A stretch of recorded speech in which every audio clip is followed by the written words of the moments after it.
देवा तुझी आठवण वाट चालून थकता. वा वा. देवा तुझी आठवण वाट चालून वा. थकता. संकट हे कोसळता, संकट हे कोसळता, कळ सोसता सोसता. देवा वा. तुझी आठवण वाट चालून थकता. क्या बात आहे. अरे काय सुंदर चाले. मला आता असं वाटतंय तू 2 ओळी मला या परत सांग. मी पण जरा गाऊनच बघते, कारण मला असं आतनं तळमळ होतीये की मला पण हे गावंसं वाटतंय. वा, करूयात आपण की चल, प्रयोग करूया. करूया. चल, हां. चल, म्हण माझ्या हां. मागे. देवा तुझी आठवण देवा तुझी आठवण वाट चालून थकता. वा. वाट चालून थकता. संकट हे कोसळता, संकट हे कोसळता. संकट हे वा वा. कोसळता. संकट हे कोसळता. कळ सोसता सोसता. कळ सोसता सोसता. कळ आली पाहिजे. आ. कळ सोसता सोसता. कळ सोसता सोसता. देवा तुझी आठवण वाट चालून थकता. क्या बात आहे. मला असं वाटतं आता प्रेक्षकांना हे कळलंच असेल की आमची ही गप्पांची मैफल आता कशी रंगणार आहे ते. तेव्हा मी सगळ्यांचं आधी स्वागत करते. आज माझी नांदेडची मैत्रीण आनंदी विकास देशमुख, आणि ती नावाप्रमाणे आनंदी आहे हे सांगायची काही गरज नाही आहे, आणि तिचा विकास आमच्यासमोर आहे, आणि तिचा विकास तिच्याचकडून सगळा ऐकणार आहोत आपण. वा, वा. तेव्हा ह्या गप्पांच्या मैफिलीला आपण सुरुवात करू. आनंदी, तुझं खूप खूप स्वागत आमच्या या म्युझिक कहानियाच्या या विशेष गप्पांच्या मैफिलीत. तुझं दमदार स्वागत आहे, खास मराठवाड्यातलं. खूप नमस्कार. धन्यवाद आणि नमस्कार. क्या बात. आपल्या स्टाईलनी राम राम. क्या बात आहे. आज इतकं छान वाटतंय की आम्ही खूप दिवसाचा असा प्लॅन करत होतो की आनंदीला या निमित्ताने आपल्या स्टुडिओत बोलवावं, तिच्याशी खूप छान तिच्या संगीताच्या जो तिचा एक प्रवास आहे त्याच्याबद्दल आपण छान गप्पा मारायच्या. पण बघ, तो योग आज जुळून आला आहे. छान योग आहे. हो, आणि मला खरंच तुझं ह्याच्यासाठी खूप छान वाटतंय की तू खास नांदेडहून आपल्या या गप्पांच्यासाठी आज इथे आली आहेस. मुद्दाम आली, मुद्दाम हो, आली. तर त्याच्यामुळे खरंच म्हणजे आभार वगैरे काय असं नाही, मानणार गरज नाहीये. नाही. हे घरचंच आहे हे आपलं. प्रेम असंच कायम आपण राहणार आहे. कायम ठेवूया. आणि मला हे वाटतंय, कारण आता तू गाऊन दाखवलंस, तुझ्या गळ्यामध्ये छान गाणं पण आहे, पण तुझा संगीताचा नेमका प्रवास कसा सुरू झाला?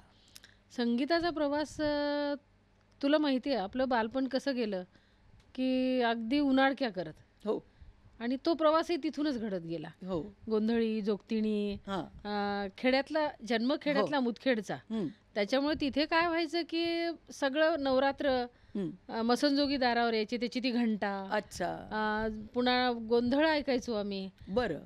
दारावर जोगवा मागायला जोगतिणी यायच्या, मग त्यांचं ते गाणी नसायची का, जोगतिणीची हो, गाणी हो. असतात, घट बसायची. हो. घट बसून या वर्षाच्या 9व्या रोजाच्या 9 माळा, घालू घटाच्या गळा माळ लोंबुनिया, रुपयाची मोत्याच्या घोसाची जागा पाहून या, निर्मळ पुढे कसान सोळ दिवट्या बोलिल्या, भक्तान 5 कंस काढून उजव्या हाताला, अशी जी गाणी असायची. हां, हां, हां. ह्या गाण्यामध्ये संगीत आहे ना, हो. आणि ही गाणी आम्ही गायचो त्यांच्यासोबत, म्हणजे मी अच्छा. गायची. आणि तीच बाई जशी जशी मागत फिरायची ना, हं, तसं तसं ते फिरणं तिच्या मागे फिरायचं, मसणजोगाईच्या मागे फिरायचं, हं. अजान ऐकायची. बरं. भले हे हिंमत होती ती अजान ऐकण्यामध्ये, हं. कारण माहित होतं घरी गेल्यावर काय आहे. हो. ती अजान गाऊन बघायची हां, घरी येऊन, हां. आणि मग पुढची माहिती आपल्याला पुढे काय घरी होणार आहे ते सगळं माहित होतं, पण तरी ते करायचं. पण त्यातले सूर कळायला लागले अजानमधले, हां, गोंधळातला सूर कळायला लागला, आणि हे सगळं बालपण ह्याच्यात गेलं ना ग. मुळात म्हणजे ह्या लोककलांमध्ये घडत गेलो. क्या बात है.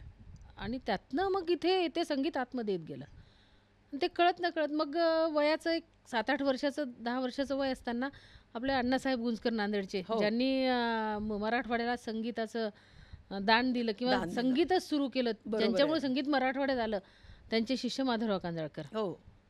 त्यांनी मुदखेडमध्ये संगीत आणलं. बरं. मुदखेडमध्ये पहिला क्लास त्यांनी काढला संगीताचा आणि ते आमचे पाहुणेच. हो. तर ते पहिल्यांदा घरी आले. बरं. घरी आल्यानंतर त्यांनी सांगितलं की इथे असं असं संगीताचा क्लास, माझी इच्छा आहे. संगीताचा क्लास म्हणल्याबरोबर त्यांना म्हणलं की पहिली विद्यार्थिनी मी तुमची. क्या बात है. आणि खरंच पहिली विद्यार्थिनी मी होते मुदखेडची. आणि मग तिथनं मग जे बाहेर जाऊन 5-25 मुलं सगळे जमा केले आणि त्यांना सांगितलं हे एवढे विद्यार्थी तुमचे, हां. तुम्ही सुरू करा. खूप आनंद झाला. आणि माहिती आहे कित्येक वर्ष देवी कालिका संगीत विद्यालय या नावाने परीक्षा सेंटर चालले. अगं कित्येक वाह! विद्यार्थी विशारद होऊन गेले तिथनं मुदखेडमधनं. वाह! त्या मुदखेडसारख्या गावामध्ये खूप वर्ष त्यांनी सातत्याने चालवलं आहे. वाह! आणि तिथनं मग माझे विशारद तिथूनच झालं. नंतर बरं. अलंकार आपल्या गुंजकर सरांकडनं झालं. ही धुरा अशी चालत गेली संगीताची. म्हणजे अशी तू शास्त्रीय संगीताकडे आधी वळले. वळलीस. म्हणजे लोककलेचा सगळा हां, कान तयार हां, होत कान तयार करायचा. बरं. तो तयारच झालेलाच होता ऑलरेडी, कारण एवढ्या वातावरणात आपण. आणि घरात मुळात संगीत होतं ना. बाबांची रोजची पंचपदी. अच्छा. बाबा माझे इतके सुरेल होते की त्यांना सुरेल होते, संस्कृत पंडित होते, वाह! काव्यतीर्थ होते, काय काय नव्हतं. तर त्यातून सुद्धा आपण कळत न कळत रोज पंचपदीचा टाळ कानावर यायचा, पंचपदीचा सूर कानावर यायचा. आणि तो सूर कानाशी रुंजी घालायचाच ना. बरोबर तिथनं आहे. आपण त्या गोष्टीतनं घडत गेलो. मग ते म्हणायची पंचपदी, हां. मग ते पद म्हणायचे, मग त्या पदांमधून सुद्धा आपल्याला कळत न कळत ते अरे, संस्कार घडत गेले. घडतच गेला तो क्या बात है. आतमधून. पण मग म्हणजे मला हे वाटतंय की तू संगीत दिग्दर्शिका, हां, रचनाकार बरोबर. आणि गायिका, पण ह्याच्यातली गायिका हळूहळू कमी होत गेली. कमी होत गेली आणि हो. दिग्दर्शनाची गोडी तुला कशी लागली? हा इतका छान प्रश्न आहे बघ, की संगीतकाराच्या वाटेवरचा हा सर्वात मोठा प्रश्न आहे. हो. चांगला प्रश्न आहे. कारण संगीतकार म्हणून मी माझ्यात संगीतकार आहे हां. हे मला केव्हा कळलं, तर मी जेव्हा ख्यातिसिद्ध संगीतकार दशरथ पुजारी हं. यांची शिष्य आहे मी. बरं. पहिले गुरु माझे माधवराव कांजळकर, हां, हां. नांदेड. हो. दुसरे गुरु शिवदास देगलूरकर, हो. अंबाजोगाई. हो. आणि तिसरे गुरु माझे ख्यातिसिद्ध संगीतकार दशरथ पुजारी हां. सर. जेव्हा त्यांच्याकडे मी गाणं शिकायला म्हणून गेले, हं. ॲक्च्युली मला सुगम संगीताची फार लहानपणापासून, शास्त्रीय शिकले तरी पण सुगमचा एक मला प्रवास दिसायचा सुगमचा. हां. म्हणजे कोणती वाट आहे हे कळत नव्हतं, कळत पण नव्हतं. असं वाटत होतं की हे सुगम संगीत सुद्धा एक मोठं काम आहे. हां. म्हणजे 3 मिनिटाचं गाणं तुम्हाला 3 तासाचा ख्याल 3 मिनिटात गाऊन दाखवायचं आहे. हं, हं, हे हं. हे कळत होतं तेव्हा, बरोबर आहे. की हे 3 तासाची शास्त्रीय संगीताची मैफिल 3 मिनिटात जर तुमच्यामध्ये गाण्याची ताकद असेल तर ते सुगम संगीत सुद्धा किती मोठं आहे बरोबर हे आहे. मला तेव्हा कळायचं, पण ते सांगता येत नव्हतं. बरोबर आहे. मग ते गाणं कसं शिकायचं म्हणून पुजारी सरांकडे गेले होते मी, की अच्छा. त्यांचं शिष्यत्व पत्करावं. अर्थात शिष्यत्व काय म्हणजे तेव्हा हे नव्हतं, पुजारी सर कसे आहेत पाहायचे हं. आणि मग पाहून परत नांदेडी जायचं आपल्या. बरोबर आहे. पण ते गेले आणि त्यांनी त्या ऑडिशन्स ठेवल्या होत्या 2. बरं. माझ्या बहिणीची मुलगी आणि मी, आम्ही दोघी गेलो कल्याण डोंबिवलीला. बरं. पाहिलं त्यांचं ऑडिशन्स चालू झालं, सगळं झालं. तर मी जवळपास तुला सांगते, सकाळी जे 10ला उभी होती, संध्याकाळी 6पर्यंत दाराच्या मागे उभी होते मी. अरे बापरे. ते सगळं पाहत कसे कसे बोलतायत, कसे, फक्त त्यांना डोळे भरून पाहणं एकच ध्येय होतं. बरोबर आहे. पण त्यांनी ते तेवढं पाहायला संयम, आणि ते म्हणाले की तुम्ही कुठून आलात? हं. म्हणलं नांदेड. त्यांना नांदेड माहिती नव्हतं. अच्छा. तर म्हणजे आपण किती गमतीदार आहेत ना, नांदेड बऱ्याच लोकांना माहित नाही. आणि आपण नांदेडवरून इकडे येऊन तरी काम पण झेंडा करतो. फडकवत निघालोय. म्हणजे आपल्याला ती पताका, किती जबाबदारी आपली खूप हो, मोठी आहे. हो. तर मग म्हणलं नांदेड हे तिकडे खूप लांब आहे आणि मराठवाड्यात आहे, हां. परभणीच्या पुढे आहे, हां. असं तर सांगितल्यानंतर ठीक आहे, किती वेळ लागतो म्हणजे हां. 12 तास लागतात. अरे बाप. 12 तास म्हणल्यानंतर पण हा विषय नंतर झाला. ते म्हणजे तुम्ही गाता का? हं. मी म्हणलं गाता येतं, हं. हे म्हणणंही त्रासदायक आहे, हं. गाता येत नाही म्हणणं हेही त्रासदायक. दोन्ही प्रश्न वेगळे आहेत. हो. मग मी म्हणाले की गाता प्रयत्न करते, हं. सगळ्याच नरोवा कुंजरवा. हं. म्हणलं ठीक आहे, मग ते गाऊन दाखवा म्हणे. हं. गाऊन दाखवा म्हणल्यानंतर एक जुनं गाणं होतं बघ, आपण मला देगलूरकर सरांनी शिकवलं होतं ते गाणं. हं. चुकवू ना झाले सारा खडा पहारा, हं. देई तुझ्या कुशीत आता मला निवारा. बरं. ते गाणं मी त्यांना गाऊन दाखवलं. हं. म्हणजे खरंच काही काही गोष्टींना आपल्याला नंतर लक्षात येतात. की अरे हे गाणं तेव्हा आपण गायला पाहिजे होतं का सरांकडे, पहिल्यांदाच गातोय तर. हं. पण त्या गाण्यावर त्यांना प्रभाव पडला माझा, बरं. की मी गाऊन त्यांना चांगलं दाखवलं असं वाटलं हं, मला तरी. चुकवून आज आले सारा खडा पहारा, वाह! देई तुझ्या कुशीत आता मला निवारा, चुकवून आज आले. हे वाह! गाऊन दाखवली. खूप जुनं गाणं. हं, हं. तर ते म्हणे अरे आवाजाला किती छान फिरक आहे. हं, आणि काळी एक, हं, आता हं. हे सी शार्प डी वगैरे आपण आत्ता आपल्या भाषेत आत्ता हो, आलेत. हो, हो. पण आपण जेव्हा काळी एक, पांढरी चार, हो, पांढरी हो. दोन अशा पट्ट्या म्हणायचो ना आपण. हो, हो. काळी एक मध्ये छान गात आहे की, आवाज छान आहे, फिरतोय. हां, तर मी शिकवतो म्हणाले तुम्हाला गाणं. अरे वाह!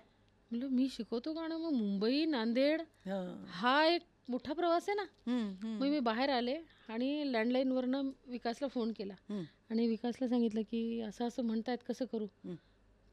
ते म्हणाले काहीच बोलू नको, हो म्हणून टाक, पुढे आपण बघू काय करायचं ते. तर मी आतमध्ये जाऊन त्यांना म्हणलं हो ठीक आहे, मी तयार आहे म्हणलं तुमच्याकडे गाणं शिकायला. हं. आणि नंतर मग लगेच व्यासपौर्णिमा आली हां. आणि व्यासपौर्णिमेला आम्ही रीतसर गंडाबंधन केलं. बरं. हां, फार छान गंडाबंधन केलं इथं मी डोंबिवलीत आल्यानंतर त्यांनी. आणि त्याच्यानंतर जे आमचं नातं 1998 हं. ते शेवटापर्यंत त्यांच्या क्या बात है. 2008 पर्यंत. तर ते नातं असं होतं की मग त्यांनी मला दाखवून दिलं माझ्यातला संगीतकार. हं. नंतर गाणं शिकता शिकता त्या पण मलाही काय झालं माहिती आहे का, त्यांच्या गाणं त्यांच्याकडून शिकतापेक्षा ते गाणं जे तयार करायचे ना, हं. ती प्रोसेसच मला आवडायला लागली क्या बात है. कळत न कळत. माझ्यासमोर त्यांनी बरेच कंपोजिशन्स तयार केले. अच्छा. म्हणलं अरे हे किती छान आहे, हे काय शोधतात कवितेत, काय शोधतात, काय आहे, कुठे सूर आहे.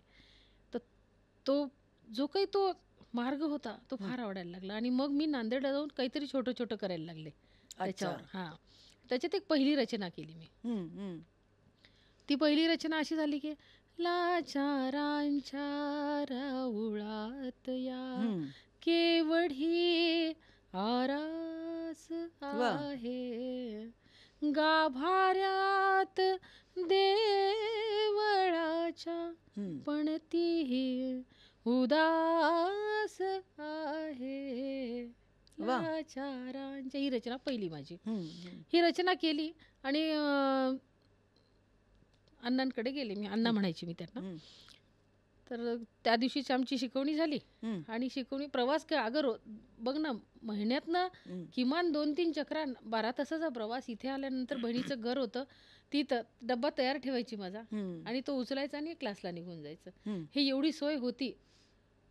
बहीण आणि भाऊजी पूर्णपणे मुंबईत पाठीशी होते, म्हणून तो प्रवास 10 वर्षाचा घडला माझा. हं, हं. तर ते त्यावेळेस मग जायचं, ते शिकता शिकता म्हणलं अण्णा हे थोडंसं असं केलंय मी, आपण कसं काहीतरी दाखवतो ना हो, तसं. हो. तर काय केलंस म्हणले हे. म्हणलं ही कविता होती हं. आणि त्याला मी तुम्ही जसं करता तसं करून बघितले. हं. संगीतबद्ध म्हणायची हिंमत नाही, चाल दिली म्हणायची हिंमत नाही, पण थोडंसं काम केलं ह्याच्यावर म्हणलं. हं. तर मग ते म्हणले ठेव इथे. हं. आणि मग थोडंसं असं आत्ता तुला जसं सांगितलं तसं गाऊन दाखवले मी. हं. पण ते शाबासकी वगैरे कसे देतील, हं. म्हणजे अपेक्षाही नाहीत ना. बरोबर. पहिल्याच तुम्ही पहिलं काम केलंय आणि त्यांनी माझी पाठ थोपटावी, बरोबर ही आहे. अपेक्षा पण नाही. पण तरी ठीक आहे, ठेव ठेव म्हणले. हं. ठेव म्हणल्यानंतर पण ते त्यांना आवडलं होतं, मला त्यांच्या नजरेत दिसलं. हं, हं. आणि मग दुसऱ्या दिवशी त्यांचा मी सकाळी दुसऱ्या दिवशी नांदेडला पोचल्याबरोबर फोन केला त्यांना. म्हणलं अण्णा तुम्ही रात्री ऐकतो म्हणाला होता, ऐकलं का ते. मला म्हणले अपेक्षितच होतं मला, तू गेल्याबरोबर मला फोन करणार पहिल्यांदा. कारण ते छान जमलंय म्हणले. आणि तू इथून पुढे गाणं गाण्याचा प्रयत्न करू नकोस, गाणं तयार करण्याचा प्रयत्न कर. वाह! आणि इथून पुढे मी जे तुला शिकवील ते गाणं तयार करण्याचं शिकवेल, गाणं गाण्यासाठी शिकवणार नाही. क्या आणि बात है. त्यांनी माझ्यातला संगीतकार बाहेर काढला. क्या बात आहे. आणि तिथनं मग माझा हा प्रवास सुरू झाला. आणि संगीतकार म्हणून आज तुमच्यासमोर आहेच मी, काय आहे क्या काय बात नाही है. ते. पण मी तुझं फेसबुकवरती म्हणा किंवा इन्स्टा या सोशल मीडियाच्या थ्रू आजकाल आपण सगळे कनेक्टेड असतो, बरोबर. किंवा आपल्याला एकमेकांचे सगळे प्रोजेक्ट किंवा आपण काय डे टू डे मध्ये काय काय कामं करतो ते कळतं. कळतं. तर त्या निमित्ताने तुझे बरेचसे प्रोजेक्ट पाहिलेत, म्हणजे जसं तू शंकर महादेवनजींच्या बरोबर, तर त्या प्रोजेक्टच्या बद्दल आम्हाला एकदा सांग ना, काय काय आहेत ते. शंकरजींपर्यंत सोबत काम करण्याची मजाच वेगळी आहे. हं. कारण आपण म्हणतो ना, सर्वार्थाने जो माणूस पूर्ण असतो ना, हां. तो फार साधा आणि सरळ असतो. सर्वार्थाने पूर्ण असलेला. बरोबर आहे. आणि जिथे अर्ध आहे त्यालाच सगळी आढ्यता असते. हं. तिथेच कुठेतरी खुंट्या असतात मारलेल्या. आपल्या भाषेतल्या. हो. आता हे आपली कसं आहे की आपण खणखणीतच बोलायचं आहे असं म्हणून ठरवलं तर हो. खुंटी मारलेली आहे. हो. तसं नको. सर्वार्थाने पूर्ण व्हायचा प्रयत्न करूया आपण. हो. आणि तुम्ही जे जमिनीवर जे आहे ना, तर तशी ही माणसं तशी आहेत. आभाळा एवढी माणसं आहेत. आपल्याला भीती वाटते, पण मी जेव्हा त्यांच्यासोबत काम करायला माझा 2-3 वेळेला योग आला. हं. पण फार गंमत आहे गं. हो फार ना? मोठा माणूस. आणि काय सांगायचंय, तुम्ही सांगा हं. मला, आनंदीताई हे कसं गाऊ मी? हं. अरे त्यांना मी काय सांगू? कसं गाऊ? चाल पाठवली तुम्हाला. माहिती आहे मला आता याचं काय होणार आहे हो. पुढे. आता मी जेव्हा चाल सांगते त्यांना, दाटला उमाळा, हां. साठला जिव्हाळा, मरणाचा सोहळा झाला अजरामर, वाह! दाटला उमाळा. हे मी त्यात माझं केलेलं काम आहे. हं. पण मला माहिती आहे ह्याच्या पुढे जाऊन ते काय करणार आहेत. खरंच आहे. कारण रसिकांच्या डोळ्यात अश्रू आणण्याचं काम ते करणार आहेत. बरोबर आहे.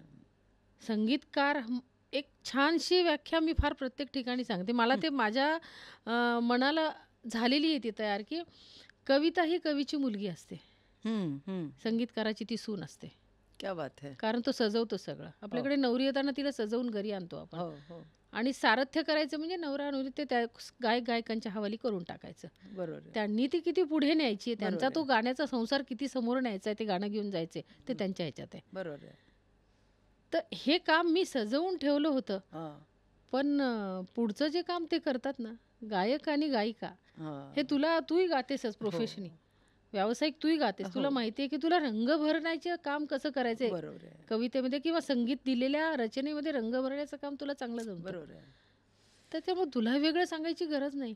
आणि हे जेव्हा तुम्ही रंग भरता ना, तर हे भरलेले रंग रसिकांच्या डोळ्यात अश्रू आणतात. बरोबर आहे. भरलेले रंग रसिकांच्या गालावर हसू आणतात. हं. आणि भरलेले रंग रसिकांना हसवतात, आनंद देत असतात. तेव्हा ते गाणं पूर्णत्वास जातं.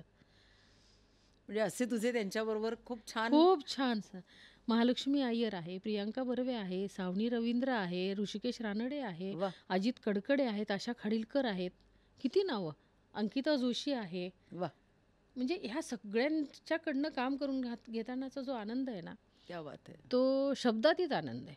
खूप मोठी माणसं आहेत ही, खूप मोठी लोक आहेत.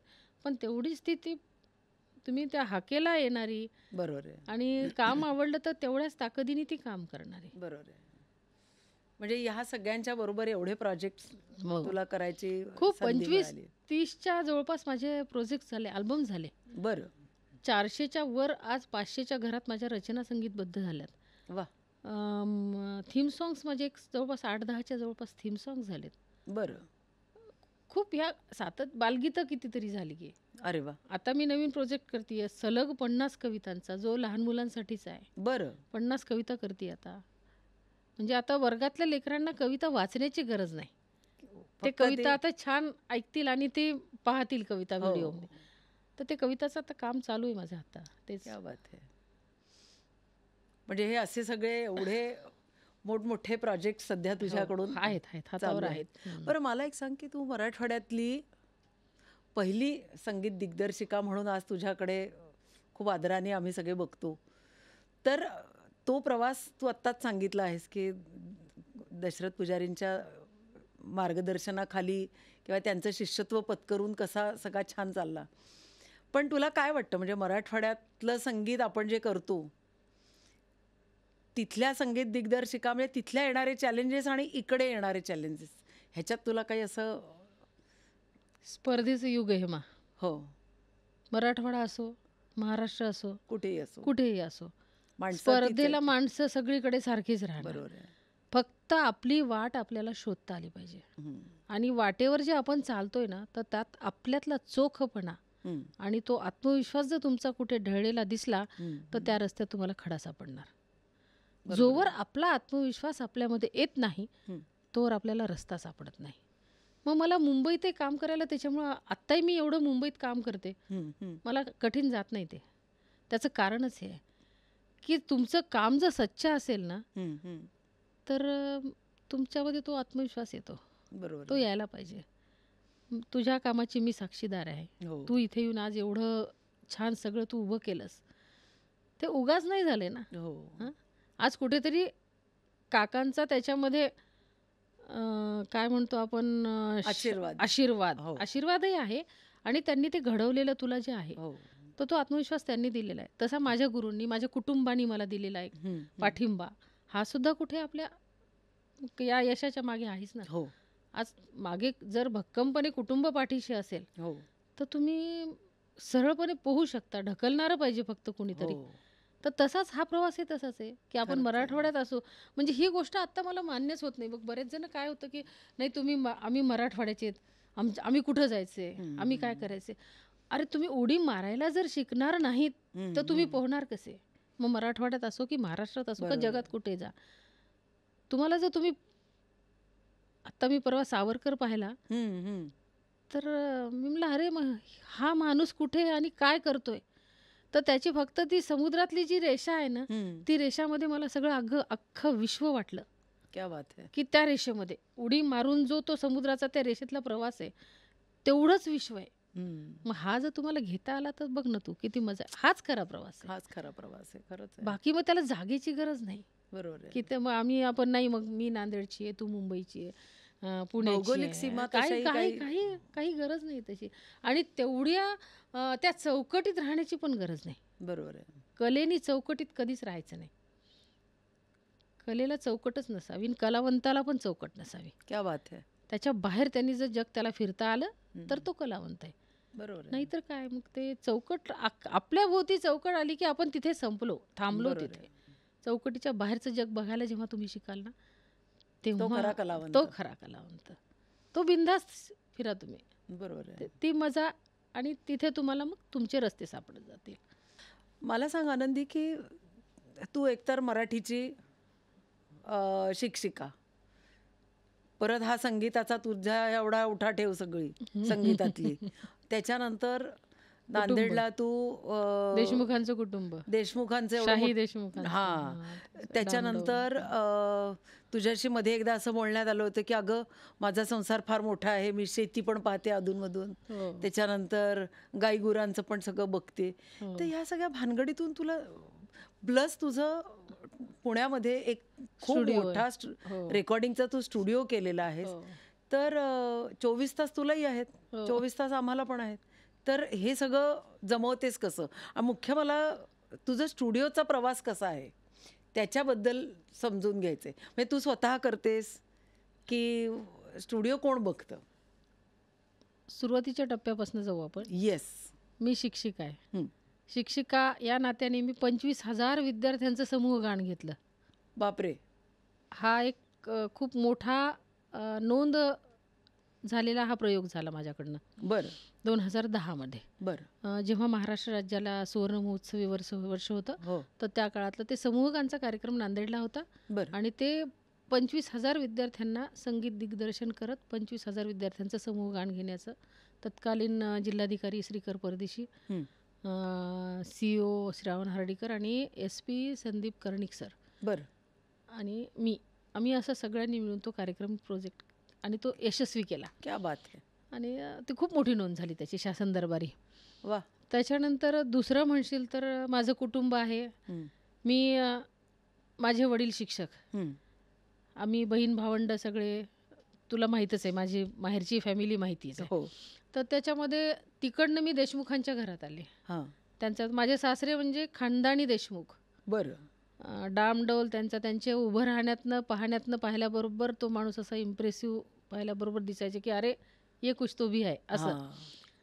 आता काका आणि दादा म्हणजे मित्रच, नाथा काका आणि दादा म्हणजे. हो. तर ते त्यांचा तो डामडौल तुला माहिती आहे, त्यांची बरोबर पिढी आहे. ती तशीच होती की हो. जॅकेटची हे हलायची नाही, शर्टची इस्त्रीची इस्त्री गडी हलायची मोडायची नाही. नाही. ते सगळं त्या पद्धतीत त्यांचा स्वभाव तो. आणि बरोबर. तेवढा तो आवाजही हा म्हणलं तर आपण दबायचं असा स्वभावातला करारीपणा तो खरी दिसायचा. देशमुखी होती. हां, हां. त्या घरात मी पडले. त्या घरात गेले. त्या घरात गेल्यानंतर त्यांचा तो सगळा डामडौल, शेती, बाडी, गुरं, गडी, माणसं, घरातली राबता घरातला कधीच हल्ला नाही माझ्या घरातला. नावाला घरात आपण 4 माणसं घरात 5 माणसं आहोत असं कधीच नव्हतं. त्याच्यामुळे फॅमिली मोठी, सवळं-वळं, कुलाचार, कुलधर्म हे सगळं पाळायचं. अमावस्या पौर्णिमेला स्वर्ण ब्राह्मण हे सगळं रीतिरिवाजानुसार सगळ्या गोष्टी चालू.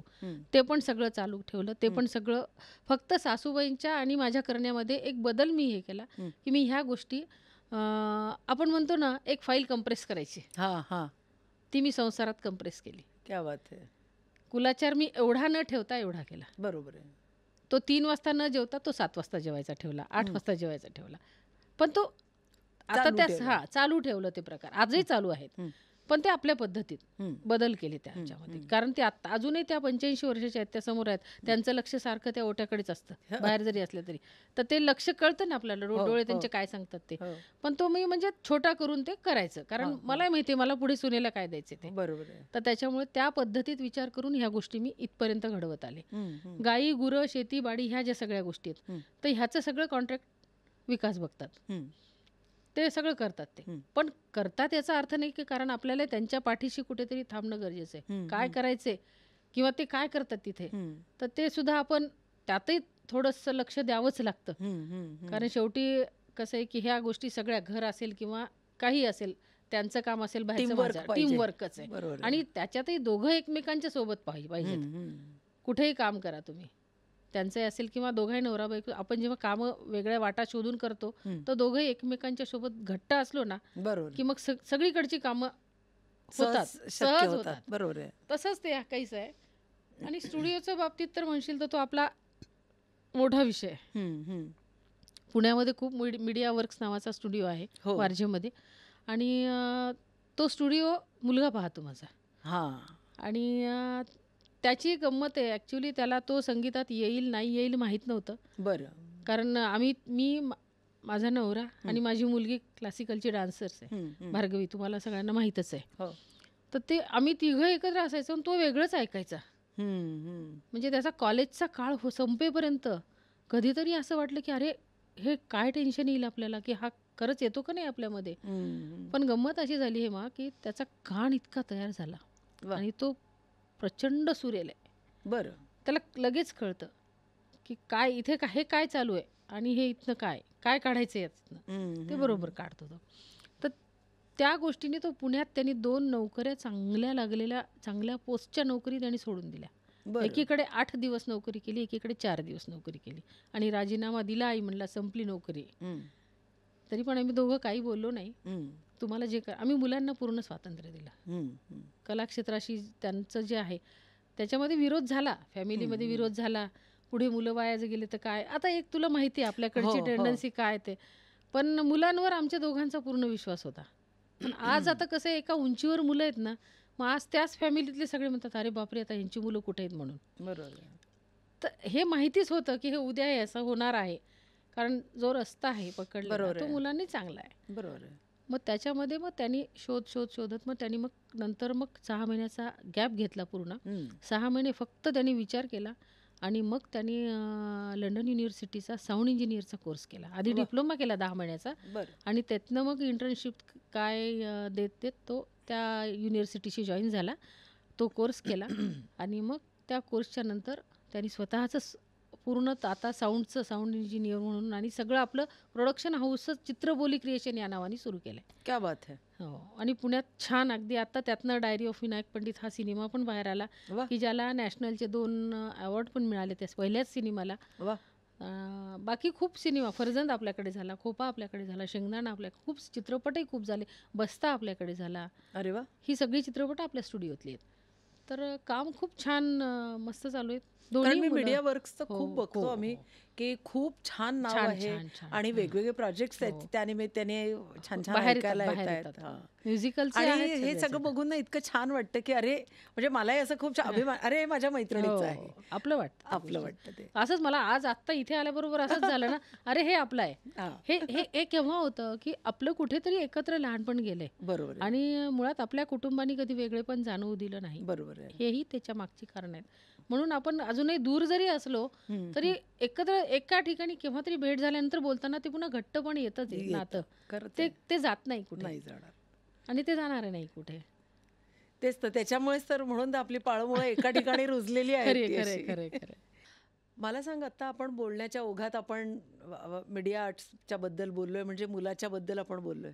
मला भार्गवीबद्दल पण सांग ना, कारण मी बऱ्याच ह्याच्यातनं ती बघितलंय की आज कुठे अमेरिकेत शो करतेय, आणि डान्सचं कसं काय तिच्याकडे ही सगळी कला, म्हणजे त्याच्यात इंटरेस्ट कसा होता तिचा? तिच्या बाबतीमध्ये सांगताना ना ती जसं पाऊल टाकलं ना तिने, तर तेच तालात टाकल्यासारखं टाकलं. बरं. नादातच पाऊल टाकलं असं म्हणायला हरकत नाही. कारण मुळातच तिच्यामध्ये रिदम होता. ती जेव्हा 5-1 वर्षाची 6 वर्षाची होती, तर त्यावेळेस खरं तर शास्त्रोक्तच 6-7 वर्षाची असेल. शास्त्रोक्तचं काहीच कुठलं काही गंध नाही, शिकवलेलं नाही, काहीच नाही. बरं. पण मी एके ठिकाणी स्पर्धेची एक जाहिरात वाचली आणि त्या स्पर्धेत सहज म्हणून परभणीला घेऊन गेले तिला. तर तिला घेऊन गेल्यानंतर तेव्हा मला वाटतंय की पुण्याच्या परीक्षक, मला आठवत नाही पण परीक्षक पुण्याचे होते. बरं. आणि तिथं 2घी जणी होत्या पुण्याच्या परीक्षक आलेला. आणि तिचं सादरीकरण झालं. ते तुला गाणं आठवते का, मा सरस्वती शारदे? हो. मा सरस्वती शारदे. हां, हां, हां. हे हो, अंकिता जोशी आणि त्यांनी तिघींनी कोणी गायलेलं, त्या जसराजजींच्या शिष्या. हां, हां, हां. तर तर त्या गाण्यावर तिने ते तिथे केलं होतं. बरं. तर तिला तिन्ही विभागातलं पहिलं बक्षीस त्यावेळेस मिळालं होतं. बरं. त्या परीक्षकांनी मला बॅकस्टेजला सांगितलं की ही काय शिकलीये किंवा ही कुणाकडे शिकते. पण मग तेव्हाचा जो डान्स होता तो तिने तिचा स्वतःच बसवला कोरिओग्राफ होता? स्वतः, सगळं स्वतःच. बरं. म्हणजे तिचं स्टेज काय होतं, घरात आपला सोफा असतो ना, हां. एक तिला विकासनी काय केलं होतं की एक टेप मोठा आपला, हां. आधीच्या वेळेस असे टेप असायचे आणि त्याला जोडून एक साऊंड असायचे बघ, हो, हो, स्पीकर्स हो, असायचे, हो.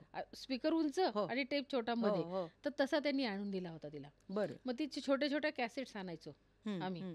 तर तिला ती लावायची, तिला ते कळायचं आणि सोफ्याच्या मागे स्वतःच नाचत बसायची. बरं. ते रोजच होतं तिचं ते. म्हणजे तिचं मग त्याच्यातनच तिने तो तिचा स्वतःचा डान्स तो कोरिओग्राफ तिने केला. कोरिओग्राफ केला बरं. आणि तो तिथे सादर केला. क्या बात आहे. तर सादर केल्यानंतर तिन्ही विभागातलं तिला तेव्हा पहिलं बक्षीस मिळालं होतं. अच्छा. म्हणजे बालगट, किशोर गट आणि मोठा गट, बरं. तिन्ही विभागातलं पहिलं बक्षीस तिला त्यावेळेस मिळालं. 7-8व्या वर्षी काहीतरी. तर त्यानंतर त्या म्हणे की मला बॅकस्टेजला येऊन म्हणलं नाही, कुठे शिक्षण नाही काही, हे कुणी बसवलं? म्हणजे तिनेच बसवलंय. फक्त जो आता आपल्यामध्ये, आपण गाणं असल्यामुळे आपण जो रिदम आहे की बाबा तालाचं वगैरे किंवा पाय टाकते तर ती बरोबर आहे का, हे एवढं आता आता घरात आपण गाणं चालूच आहे घरात म्हणल्यानंतर एवढं तर नजर बघून तेवढं तर येतेच त्याच्यामध्ये. तर मग त्यामुळे की हिच्या पायामध्ये आता 3-4 परीक्षांचा अभ्यास आहे म्हणे हिच्या पायात. अच्छा. ते वाक्य त्या मला तेव्हा बोलल्या होत्या.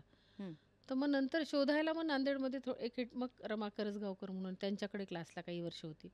मग काही वर्ष नंतर आम्ही तिला नाशिकला नेलं. बरं. कीर्ती भोवाळकरकडे. बरं. मग तिच्याकडे आम्ही मग घेऊन जायचो तिला. बापरे. मग धर्मशाळेत राहायचो आम्ही.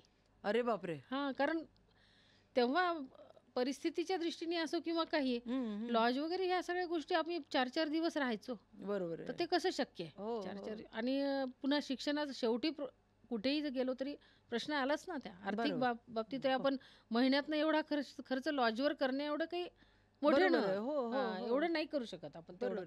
तर मग धर्मशाळेत राहायचो. छान धर्मशाळेची ओळख झालेली होती. मग तिथे धर्मशाळेत राहून तिला क्लासला न्यायचं नाशिकला. आणि मग आम्ही दोघं खाली त्या दत्त मंदिरात बसायचो. मग ते दत्त मंदिरात बसताना त्यावेळेस मी तिचा क्लास वर होईपर्यंत मग मी कामं करत मी माझं काम करायची, लिखाणाचं, संगीताचं असो काय असो. तर त्याच्यामध्ये मी अक्षरनाथ नावाचं पुस्तक लिहून काढलं. तिथे न बसताना रिकामं बसायचं. आणि मग तिचा क्लास झाल्यानंतर परत मग आम्ही नांदेडला यायचो. असं तिला असे 2-3 वर्ष काढले आम्ही. आणि त्याच्यानंतर मग ती ललित कला विद्यापीठाची मग 12वी झाल्यानंतर मग तिला ललितमध्ये प्रवेश मिळाला. बरं. तिथल्या एंट्रन्समध्ये सुद्धा ती पैकीच्या पैकी जास्त म्हणजे आउटस्टँडिंग होऊन ती तिथे पण आली तिथे. मग तिने 12वीच्या नंतरच तिथे ऍडमिशन घेऊन मग ती पुण्यात राहिली. तर तिला मग मास्टर्समध्ये पंडिता रोहिणी भाटे यांच्या नावाचं जे सुवर्ण पदक आहे ते बरं. तिला मिळालंय. क्या बात है. आणि त्याच्यानंतर तिचा छान प्रवास तर तुम्ही आता पाहताच तिचा कसा आहे हो ते. हो नुकतीच ती अमेरिका दौरा करून तिकडे मुघल आझम या कार्यक्रमाच्या अंतर्गत गेली. बरं. नीता अंबानींच्या C2N मध्ये पण ती आहे. अरे वा आता परत तिचा दौरा ऑगस्टमध्ये आहेच, दुसरा टूर परदेशवारी वा. कार्यक्रमासाठीच आहे. तर हे तिचं चालूच आहे. आणि क्या बात तिला आहे. आता CCRTची फेलोशिप पण आहे, युवा फेलोशिप. बरं. तर त्या पण प्रोजेक्टवर काम करते ती. आणि ती ती अशी ध्येयवेडीच आहे. क्या बात है. त्याच्यामुळे पण ती ध्येय वेड्या आईची मुलगी म्हणजे ती शाणी धावणारच नाही, ध्येयवेडीच झाली पाहिजे. दोन्ही लेकरं ध्येयवेडे आहेत. क्या बात है. ते छान वाटतं बघायला. आणि त्याच्यामुळे माहीत नाही, पण खूप समाधान वाटतं का मला. हो म्हणजे ते तर आपण आहेच. काय कमवलंय तर हे छान समाधान. कमवलंय हे. खरंच आहे. असं नाही वाटत की हे नाही ते नाही, हे नाही. 2 मुलं जी छान एक कलाक्षेत्रात उभी केली ना, तर त्याचं हे खूप समाधान वेगळं आहे. खरंच आहे. आणि ते छान पाय रोवून आहेत. हो. कारण आपल्या तिकडच्या भागात येऊन मुंबई पुण्यात राहून पाय रोवणं तसं अवघड कठीण आहे. आहे. हां. पण आपण त्या खमकेपणात जे रोवलंय बरोबर ना, आहे. तर ते फार उत्तम रोवलंय. क्या बात है. ते पक्क बसलंय आता माहिती आहे. बरं आणखीन एक मला सांग की आता हे ठीक आहे की तू मराठी भाषेत गाणी करतेस किंवा भौगोलिक सगळा हा काही जो आपण गोष्टी बघतेस की तू मुंबईत येऊन एवढं छान धडाडीचं काम करतेस. पण माझं असं वाचण्यात आलं होतं की तू रशियात पण आता तिकडे पण जाऊन काहीतरी गडबड करतेस म्हणे संगीत क्षेत्रामध्ये. तर ते काय आहे म्हणजे तिथे जाऊन पण नाही केली का गडबड? गडबड होते पण. गडबड होतीये ना. पण काय म्हणजे काय काव्य तुझं मी तिथे एक गेलं. गाणं केलं अगं. परभणीचे कवी आहेत, गीतकार रेणू पाचपोर. बर त्यांची रचना आहे. बर. येणार तू सैग बेचैन आज झालो, चाहूल ना आली ही गंधात आज नालो. बर तर ही रचना मी आधी जवळपास एक 5-6 वर्षापूर्वी, म्हणजे आता त्याला 10-12 वर्षापूर्वी, मी 10 वर्षापूर्वी ही रचना केली होती बर. सौरभ दफ्तरदार गायला. त्याच्यानंतर मग मध्यंतरीचा काळ असा गेला, नंतर मी एका शिबिराच्या निमित्ताने पुण्यात गेले. आणि गेल्यानंतर सहज डोक्यात आलं की किडे आपल्याला सुधरू देत नाहीत हो आतले. हा. तर मी ह्या रचनेला सगळं फिमेल व्हर्जन केलं याचं. येणार तू सख्या रे बेचैन आज झाले, चाहूल अच्छा. ना आली हा. गंधात आज नाले, असं व्हर्जन केलं. आणि शेफाली कुलकर्णी फार उत्तम गाते, परभणीची आहे. बरं. तर तिच्या आवाजात मी हे 24 तासात व्हिडिओ सहित गाणं तयार केलं. अरे बापरे. म्हणजे रेकॉर्डिंग, मास्टर, मिक्स सगळं करून 24 तासात व्हिडिओ सहित ते गाणं रिलीज केलं. आनंद भाटे यांच्या हस्ते ते रिलीज केलं. वा. तर मजा आली. आणि ते गाणं असं आता जसं सोशल मीडियावरनं ते व्हायरल होत गेलं. वा. आणि ते रशियामधल्या आर्ट गॅलरीच्या काही जणांनी पाहिलं. ते बरं. पाहिल्यावर मग त्यांचा मला मेल आला की आमच्याकडे मराठी गाणं नाही आहे. म्हणजे आमच्या आर्ट गॅलरीमध्ये आम्ही जे उत्तमातलं उत्तम आहे तर ते आर्ट गॅलरीला ठेवतो. अच्छा. तर आमची इच्छा आहे की आम्ही हे तुमचं जे गाणं आहे हे आमच्या आर्ट गॅलरीमध्ये जमा करायचं आहे आम्हाला. बरं. तर थोडा वेळ जरा साशंक होते मी. मग तो आलेला मेल मी मुलांना दाखवला, ह्याला दाखवला. कारण कसं आहे की सध्या फार लगेच बोलल्यानंतर विश्वास ठेवू बरोबर असंही आहे. राहिलं हो, नाही हो, हो. की ह्याच्यातून पुढे काही होऊ शकतं, ही पण भीती आहे. म्हणून मग मुलांनाही दाखवलं. मग जेव्हा ते कन्फर्मेशन आलं सगळ्यांकडनं की नाही हे अगदी चांगलं आहे, बरोबर आहे, काही हरकत नाही, बरोबर. मग त्यांच्याकडनं ॲग्रीमेंट केलं. बरं. आणि ॲग्रीमेंट करून मग मी ते गाणं त्यांना दिलं. मग त्यांच्या आर्ट गॅलरीच्या त्यांच्या पेजवरनं त्यांनी परत रिलीज केलं ते गाणं. क्या बात है. आणि ही खूप मोठा सन्मान वाटला मला हो, हो, की ते बिलकुल. गाणं, की कारण हो. आपण एक गाणं करतो ते सोशल मीडियावरनं जातंय आणि हा म्हणजे ते- तिथपर्यंतच आपला आनंद राहतो की हां, चला ठीक आहे 4 हां. लोकांपर्यंत ते गाणं पोहोचतंय. हो, पण त्याही त्याची archive नोंद मध्ये घेणारी नोंद लोक आहेत. आहेत. असंच एक गाणं गुरुकुल पब्लिक स्कूलचं केलं मी, थीम सॉन्ग. आणि ते गाणं किड्समध्ये US मध्ये वाजतंय ते, अरे वा. किड्ससाठी, मराठी किड्ससाठी. बरं. छान किती हे गुरुकुल आपुले रंगीत रंगीत पक्षी फुली त्याच्यात. तर ते गाणं तिकडे वाजतंय. क्या बात तर है. ते रशियाचे जे गाणं आहे ते, तर ते तुला 2 ओळी सांगते मी त्याच्या. येणार तू सख्या रे बेचैन आज झाले, येणार तू सख्या रे बेचैन आज झाले, चाहूल ना आली वा. गंधात आज न्हाले बेचैन आज झाले. ही रचना आहे ती. क्या बात है. मग आता ह्या अशा जर गोष्टी होत असतील तर कळत न कळत आपला ह्या एक सकारात्मकच आपल्या प्रवासाची हो, दिशा आहे असं वाटतं अर्थात. आणि हो, माणूस पुन्हा त्या उमेदीने कामाला लागतं खरंच आहे. आणि एक छान वाटतं. ठाण्यातले संजीव कोकिळ यांच्या रचना मी त्यांच्या तर एकाच अल्बममधल्या मी 25 रचना केल्या. बापरे. एकाच खाकी गुलाब नावाच्या अल्बममधल्या. हम्म. त्याच्यातली गाणी तर खूप अख्खा विठ्ठल उभा केला त्याच्यात. एखादा भावगीतं. ऐकवशील का तर त्याच्यातलं? त्यातला एक विठ्ठलावरची गाणी आपण सगळे ऐकतो. हो. रुक्मिणीवरचं गाणं होतं. बरं. तर त्यांनाही माहीत नव्हतं ते हम्म. की त्यांनी ती कविता कधी रे पाहशी वळुनी सांग मला चक्रपाणी. हम्म. तर मी त्यांना सांगितलं की तुम्ही हे लिहिलंय. ते म्हणले हो कविता लिहिली. हम्म. मी म्हणलं कविता नाही, हम्म. हे रुक्मिणीचं मांडणं आहे, मागणं आहे म्हणलं. हम्म. आणि रुक्मिणीसाठी भक्तगण म्हणतायत, विठ्ठलाला म्हणतायत की कधी रे पाहसी वळुनी सांग मला चक्रपाणी.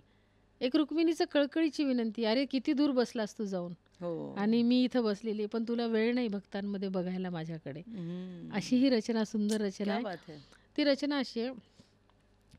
कधी रे पाहसी वळुनी सांग मला चक्रपाणी. कधी रे पाहसी वळुनी सांग मला चक्रपाणी. काय नवल झाले देवा वा. कधी येई तुझला ध्यानी. विठ्ठला रखुमाईची विनवणी. वा वा वा. विठ्ठला रखुमाईची विनवणी. ही रचना आहे ती. क्या बात है. त्याच्यानंतर हे कसं आहे ह्या रचना जेव्हा विठ्ठलाचं असं करत करत अख्ख्या 21 गाण्यांचा माझा विठ्ठलाचा प्रोजेक्ट होऊन गेला. वा. पहिलं गाणं ते 21वं गाणं, याच्यामध्ये दुसरं गाणं झालं नाही. आणि ह्याची नोंद खूप ठिकाणी झाली. सह्याद्री वाहिनीने घेतली ह्याची नोंद, साक्षात पंढरपुरात नोंद झाली वा. ह्या कार्यक्रमाची. कारण लॉकडाऊनच्या काळात जे विठ्ठलाच्या महापूजेला जो एक कार्यक्रम किंवा ह्या सगळ्या गोष्टी, तर तिन्ही वर्ष हा कार्यक्रम लागला गेला. बरं. तिन्ही वर्ष ह्या गाण्यांवर तिथे काय म्हणतो आपण महापूजेच्या वेळेस बाहेर ही गाणी लागत होती. तर बरं. हा मला कळत नकळत प्रसाद किंवा आशीर्वादच विठ्ठलाचा म्हणायला हरकत नाही हो, आपल्याला. हो. मग ही विठ्ठलाची गाणी झाली. आता गजानन महाराजाची 21 गीतांचं, 21 अध्यायांचे 21 अभंगाचं काम माझ्या हातावर आत्ता चालू आहे. करते बरं. मी काम. अरे वा. ते आता लवकरच येईल तुमच्या भेटीला. ह्या आहेत ह्या गोष्टी. भक्ती पुन्हा तुला वेगळे पण गाण्यातलं सांगायचं तर एक गाणं असं सहजच केलं होतं मी की बरं. ज्याला मला म्हैसूर फिल्म फेस्टिवलचं इंटरनॅशनल मिळालं. क्या बात है. काहीच कल्पना नव्हती. सहज काम केलं. आपल्या बीडच्या कवयित्री सुहासिनी इर्लेकर ह्यांची हो, हो. रचना. अरे वा. आणि त्यांच्या रचना जुळून आल्या तारा. काय पुस्तक वाचल्यानंतर कळतं की अरे एक एक कविता म्हणजे काय आहे. खरंच आहे. विश्व उलगडून सांगणारे कविता अशा हो, हो. सुहासिनीताईंच्या रचना. त्यातली एक रचना आहे ही हां. रान हळदीचं. बरं. ही रचना केली मी आणि त्याचा अशीच भार्गवी तेव्हा नुकतीच नांदेडला आलेली होती आणि ती रचना केल्यानंतर मी बऱ्याच वर्ष ती मी संमेलनात गायले. जे माझे प्रयोग काही झाले ते अखिल भारतीच्या सगळ्या संमेलनांची व्यासपीठं झाली त्याची. त्यात पण ती रचना गायली मी. पण त्याचा रेकॉर्डिंगचा काही योग नव्हता आला. बरं. पण सहज भार्गवी आली आणि माझा जो नेहमीचा संचय आहे, तो योगायोगाने घरात होतो. आम्ही बसलो होतो रिहर्सल्स करत. तर त्यात मी गाणं झालं हे सहज.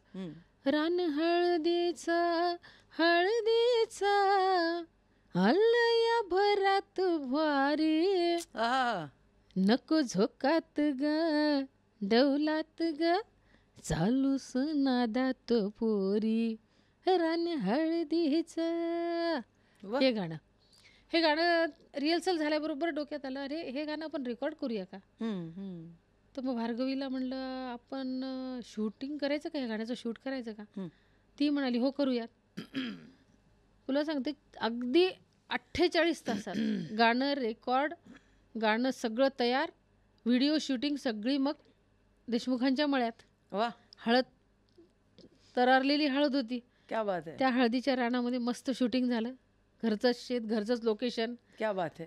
घरचीच पंगत नियमानुसार शूटिंग झाल्यानंतर 2 पंक्ती शेतामध्ये वा. जेवलेल्या आणि तशा त्यात डामडौल थाटात ते शूटिंग झालं आणि तो व्हिडिओ आम्ही लॉन्च केला.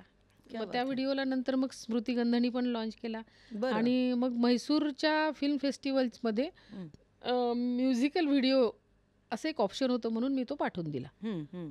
त्याला. तर त्याला पहिलं इंटरनॅशनल मिळालं त्याला. क्या बात है. म्हणजे किती चांगली गोष्ट आहे ना. हो. इथे आपल्याकडे तुला हे माहीत असतील बघ, तहसीलदार आबा महाजन होते. हां. यांची एक रचना मी फेसबुकवर वाचली. बरं. चिंबाडल्या राणी ऋतुगंधित मने, आषाढ मासी आषाढ गाणे. बरं. ही रचना वाचली आणि आम्ही छान मित्र आहोत. म्हणजे नेहमी आपल्या संपर्कात. कसं आहे की हा साहित्य किंवा आपला एक कलाक्षेत्रातलं हां, जे हां. त्यातले ते सगळे आपण एकत्र राहतोच नेहमी, हो. संपर्कात असतोच. तर त्या कविता वाचली आणि त्यातली जी ओळ आहे, आषाढ मासी आषाढ गाणे, हं, हं. हे वाचतानाच माझ्या डोक्यात त्याचं कंपोजिशन तयार होऊन गेलं होतं. अच्छा. चिंबाडल्या राणी ऋतुगंधित म्हणे, चिंबाडल्या राणी ऋतुगंधित म्हणे, आषाढ मासी आषाढ गाणे, वा. चिंबाडल्या राणी, हो हो हो हो, हा हा हा हा, वा. हो हो हो हो हो, असं गाणं केलं ते. क्या बात है. असं आणि मी त्यांना आबांना फोन केला हं. की आबा काय करा हो, कविता तुम्ही पाठवली हं. पण ही कविता फार सुंदर होईल. हं. ते म्हणाले अहो मी आत्ताच पोस्ट केली ना. हं. मला ती आत्ताच झाली ना, काय करू. हं. तर ते म्हणाले काही नाही, रेकॉर्ड करून टाका म्हणले, हं. रेकॉर्डिंग करून घ्या त्याचं. हं. रेकॉर्डिंग करून घेतलं. पुन्हा लेकबाई होतीच तिथे वा. नांदेडमध्ये. ती म्हणाली आपण याचं शूटिंग घेऊ. हं. पुन्हा आम्ही त्याचं शूटिंग लावलं क्या बात है. आणि पुन्हा ते अख्खा तुला सांगते मी, ते गाणं संपेपर्यंत आमच्याकडे एक व्यंकट पाटील म्हणून आहेत, हं, हं. एक 3 मिनिट 40 सेकंदाचं गाणं आहे. हं. तर तेवढ्या वेळात त्यांनी विठ्ठलाची मूर्ती तयार केली. बापरे. हो, तुला माझ्या यूट्यूबवर आहे ते. हं. तर इतका सुंदर सीन झाला की वा. 3 मिनिट 40 सेकंदामध्ये हं. गाण्याच्या सुरुवातीपासून ते शेवटपर्यंत अख्खी विठ्ठलाची मूर्ती तयार केली त्यांनी. आहाहाहा. आणि फार सुंदर मूर्ती. तर ते वा. गाणं पण आम्ही मग ते असं आषाढी एकादशीला ते लॉन्च लॉन्च केलं ते. केलं. त्यालाही खूप छान रिस्पॉन्स मिळाला. क्या बात है. बालगीतं खूप केली.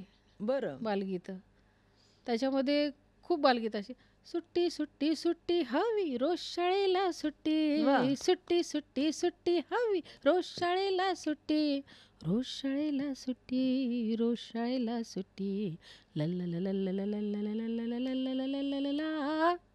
वा. ही बालगीतं. त्याच्यानंतर एक चांदणी, हं. एक चांदणी साजूक होऊन चंद्रा पाहून झुरझुरते, हं. झुरझुरते, झुरझुरते, एक चांदणी. वा. अजून एक मुग्धा वैशंपायन गायली. तिचे पहिले होते ते 4 बालगीतं तिने माझ्या प्रोजेक्टमध्ये बरं. गायलेलं. तिचं ते प्रोफेशनली जी गायली तर ते सीडीमध्ये कॅसेटमध्ये गायली तर तिचं ते पहिलं होतं प्रोजेक्ट. अरे वा. हां, तिने गायलेल्यामध्ये हे रे रे पावसा तू दिवसाच ये, पूर झाली शाळा आता सुट्टी मला वा दे, वा. पूर झाली शाळा आता सुट्टी मला दे, हे रे रे पावसा तू दिवसाच ये. क्या असं बात है. अशी बालगीतं केली. आताही बालगीतं करतीये. बरं. आणि आताचं काही एखादं ऐकू की. आताचं तुला आता एक प्रोजेक्ट करते, तुला सांगितलं ना मी आधी हो उल्लेख हो केला. हो हो.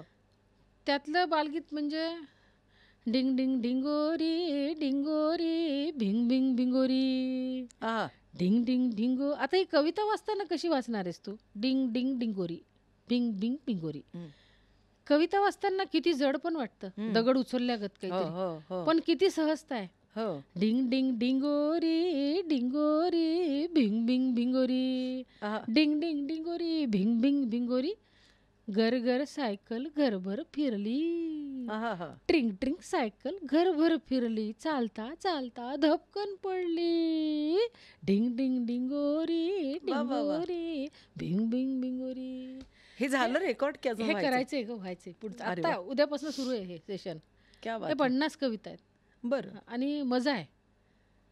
जे काम करण्यात मजा. सृजन म्हणतो ना आपण, हो. निर्मितीची क्षमता म्हणतो ना, त्यात हा. निर्मितीतला आनंदच वेगळा आहे. क्या बात है. गायलेली गाणी आपण खूप गाऊ, हो पण नवीन काहीतरी आपल्याला गाणाऱ्याला ते चॅलेंज असतं. हो अगदीच तुला ते माहिती, अनुभव आहे तुला हो. की गायला तुम्ही रेकॉर्डेड जे ऐकतो ना, तर ते ऐकल्यानंतर ते गाणं तुम्ही गाणारच. गाणारच ते. तुमच्यासमोर सगळं तयार आहे. बरोबर आहे. पुरणाचं सगळं साहित्य तयार करून पुरण घालून दिल्यानंतर पोळी करणं फार अवघड नाहीये. हो. पण पुरण घालणं अवघड आहे. हं. ते पुरण घालायचं काम आपण करायचं. क्या बात आहे. तुमच्यासमोर घालून ठेवायचं. तुम्ही त्यात सारण भरून पोळ्या कशा तयार करणार तुम्ही ठरवायचं बरोबर गायक आहे. लोकांनी. आणि ते क्या बात किती छान पुढे नेणार, कोणाकोणाला खाऊ घालणार ते तुम्ही ठरवायचे. क्या बात है. अगं किती गोष्टींचा खजाना आहे तुझ्याकडे, की एवढ्या सुंदर रचना. मग तू तू जसं म्हणालीस की गाण्यातनं तू ह्याच्यात आलीस दिग्दर्शनात, ते मला असं वाटतं खरंचच काय म्हणतात त्याला, एक असं धूळ पुसल्यासारखं झालं असेल आणि एक चमकतं काहीतरी हो, हो. बाहेर आलं आहे बाहेर तारा. बाहेर. आणि मला खरंच खूप कौतुक वाटतं या गोष्टीचं, की आपल्या भागातली, आपल्या मातीतली, आणि तू तो थेटपणा जो आहे ना, तो तसाच्या तसा जपलेला आहेस. हो. आणि मला नाही वाटत की तो जपण्यासाठी तू काही वेगळं काही नाही, नाही, केलंयस. तो आतच आहे. आतच आहे. जो है वो ऐसा है. बस. आहे असं हां, आहे. बस. स्वीकारा तारा नाही, अथवा मारा मारा. आणि ठेवा तुम्ही, काही काही प्रॉब्लेम फरक नाही. तर हा जो काही सगळा जो तू आता म्हणालीस ना, की सच्चेपणा जो कामात दिसला पाहिजे, आणि तो तुझ्या सगळ्या रचनांमध्ये दिसतोय. म्हणजे मी पण ह्या क्षेत्रातली असल्यामुळे मी विचार करत होते, की वाट बघत होते की एका रचनेवर दुसऱ्याची सावली आहे येते का? का? तर असं कुठेच नाही जाणवलं. कुठेच नाही. काकांनी माझी रचना ऐकली होती, बरं. नाथा काकांनी. हां, जेव्हा हां. माझं आकाशवाणीला एक 15 वर्ष झाले असतील, हं, हं. आकाशवाणीला काही गाणी आली माझी. बरं. त्यातलं एक गाणं होतं, पाऊस वादळी स्वरांचा, हं, पाऊस. आता पाऊस वादळी स्वरांचा आहे, हं. पण तो सुरात घ्यायचा आहे ना. हां. पाऊस वादळी स्वरांचा. वाह! वादळ हलत हलत हलत येतं. वादळी स्वरांचा नाही, असंही नाही. वादळी क्या बात आहे. स्वरांचा. बंदिश कोणती होती, सांगावा सखीचा ना साजूक, गायकी कोणती आहा. होती, पाऊस वादळी स्वरांचा. ही रचना काकांनी ऐकली, नाथा काकांनी. बरं. नाथा काका म्हणजे काय, आता नाथराव गुरुजी म्हणजे मराठवाड्याचं वैभवच. त्याच्यामुळे आम्हाला त्यांना कधी गुरुजी म्हणता आलं नाही आणि म्हणूही शकलो नाही, हो. आणि ते येणारही नाही. तेवढी औपचारिक आपण कधी राहतच नाही नाही. त्या. तर नाथा काकांनी ऐकली, आणि आकाशवाणीवर ऐकून मला फोन आला, की फोन आल्यानंतर मला म्हणाले, की तू आत्ता जर जवळ असतीस ना, हं. तुझ्या पाठीवर असा रपाटे देऊन तुला शाबासकी दिली असते. तर मी म्हणलं, नेमकं काय झालं काका, काय नाही. अगं, ते रेडिओवर गाणं ऐकलं आत्ता, आणि त्यांनी सांगितलं की याचं संगीत दिग्दर्शन आनंदी विकास यांनी केलंय. हं. तर मला विश्वासच बसेना, म्हणले की आपली पोरगी असं काही काम करू शकते का म्हणून. तर म्हणलं, हे काय आहे, असंच राहणार आहे म्हणलं तुमचं. काही जरी करून ठेवलं, सोन्याचा महाल उभा केला, तरी तुम्हाला तो आपल्या पोरीने हे काम केलंय का, हा प्रश्न तुमच्या पुढे राहणारच आहे. हं. तर ते म्हणले, नाही, पण मला खूप अभिमान वाटला म्हणले. पण तुला एक सांगतो म्हणले, की तुला एक किस्सा, की बाबा ह्या रचना अशा, एवढं सगळं चांगलं काम झालेलं असतं ना, हं. तर थेट असं बाहेर नको काढू. हं, हं, हं. त्याला आधी तुझ्या काय म्हणतो आपण त्याला, आपण अधिकारात, तुझ्या हां. अधिकारात त्याला करून ठेव, बरोबर आहे. की कुठेही जरी गेलं तरी ते तुझंच राहिलं पाहिजे. बरोबर आहे. तसं करून ठेवून मग त्या रचना बाहेर काढ. क्या असे सल्ले पण मला या सगळ्या लोकांनी दिले. ह्या सगळ्या लोकांनी गाणी ऐकत ऐकत मला अशा सगळ्या गोष्टी दिल्यामुळे कदाचित ही पाऊलवाट माझी एक मोठ्या रस्त्याच्या रूपात गेली. क्या बात आहे. कारण ही सगळी मंडळी पण पाठीशी होती. हो, कसं आहे, समीक्षक सुद्धा पाठीशी पाहिजेत, हो, आणि त्यातल्या त्यात चांगलं, तोंडावर चांगलं म्हणून माघारी टीका करणारे तर नकोच. हो. थेट तुम्ही जे आहे ते थेट बोला. चांगलं तुम्हाला वाटलंय, चांगलं नाही, हे नाही, हे ठीक आहे, हे चुकलंय, नाही ते चुकलंच म्हणा. बरोबर आहे. त्याला आता वा वा वा छान आहे, नाही नव्हते काय केलं असं म्हणण्यापेक्षा आहे ना, चुकलेलं चुकलं आणि चांगल्याला चांगलं म्हणलं ना, तर समोरच्याला रस्ता क्लिअर दिसतो. बरोबर आहे. एवढं मला, आणि ह्या लोकांनी हे केलंय बरोबर आहे. आपल्या पाठीशी राहून. म्हणून आज आपण इथे बसलोय, हो. आज आपण हे काम करतोय, त्याचं कारणही ते आहे मोठं. वाह! इतकं छान वाटलं, आणि एवढा छान तुझा प्रवास आज ऐकला आणि मला असं वाटतं आज रसिकांना पण या निमित्ताने मला दाखवता आलं की माझी मराठवाड्यातली मैत्रीण काय तडफदार काम करते आहे.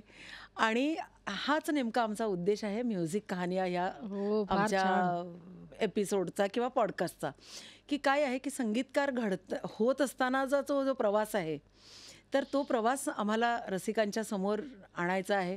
आणि आज तुझ्या खरं तर खूप मुलाखती आहेत, कारण जेव्हा आम्ही तुला बोलवायचं हे ठरवलं तेव्हा आम्ही बराच तुझा अभ्यास केला की आणि त्याच्यातनं बऱ्याच मुलाखतीमध्ये पाहिलं की तू बऱ्याच ठिकाणी गायकांना वेगळ्या पद्धतीने नेलं आहेस आणि तिथे हो. त्यांच्याकडून गाणीच. पण माझी अशी अपेक्षा होती की नाही, की ते तुझं बाळ आहे, ते हो. तुझ्या तोंडूनच ते बाहेर आम्हाला यायला पाहिजे, ते हां, कळायला बाहेर पाहिजे. यायला पाहिजे, तरच ती खरी भावना. आणि त्या निमित्ताने हा सगळा योग आज जुळून आला. तेव्हा मला असं वाटतं की हा जो आमचा छोटासा प्रवास आहे, की आपलं संगीत किंवा आपले विचार ह्या कहाण्या ह्या सगळ्यांच्यापर्यंत पोहोचाव्यात. आणि त्या निमित्ताने तू संगीतकार म्हणून जरी असलं तरी संगीताला आपल्याला मोठं करायचं वा आहे. वा वा तर वा. त्या निमित्ताने हा संगीताचा एक प्रवास आपण आज इथे लोकांच्या समोर तू उलगडून दाखवलास. त्याबद्दल खरंच खूप खूप छान वाटलं. धन्यवाद. आणि परत तुझ्या रचनांचा आपण इथे कार्यक्रम करूया. नक्की करूया आणि आणि छान मजा करूया. येस. मजा आणि करूया हे महत्वाचं आहे. धन्यवाद नकोच म्हणायला, तूही नको आणि मीही नको. नाही. धन्यवाद नको. एकमेकींच्या सोबत राहून आपण कायम काम करू. येस.